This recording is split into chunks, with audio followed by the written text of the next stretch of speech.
You know that Nigerian party jollof rice, Abi? I'll make it for you in a microwave. It shock you, Abi? All right, now let's start. So I'll just add the rice to my baking dish.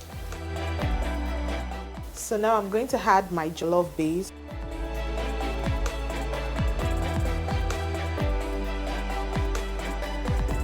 I'll mix it properly.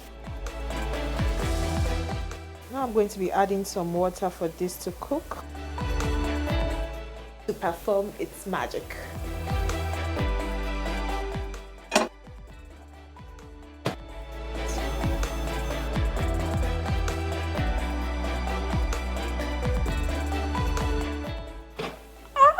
Our jollof rice is ready! Jollof in 9 minutes.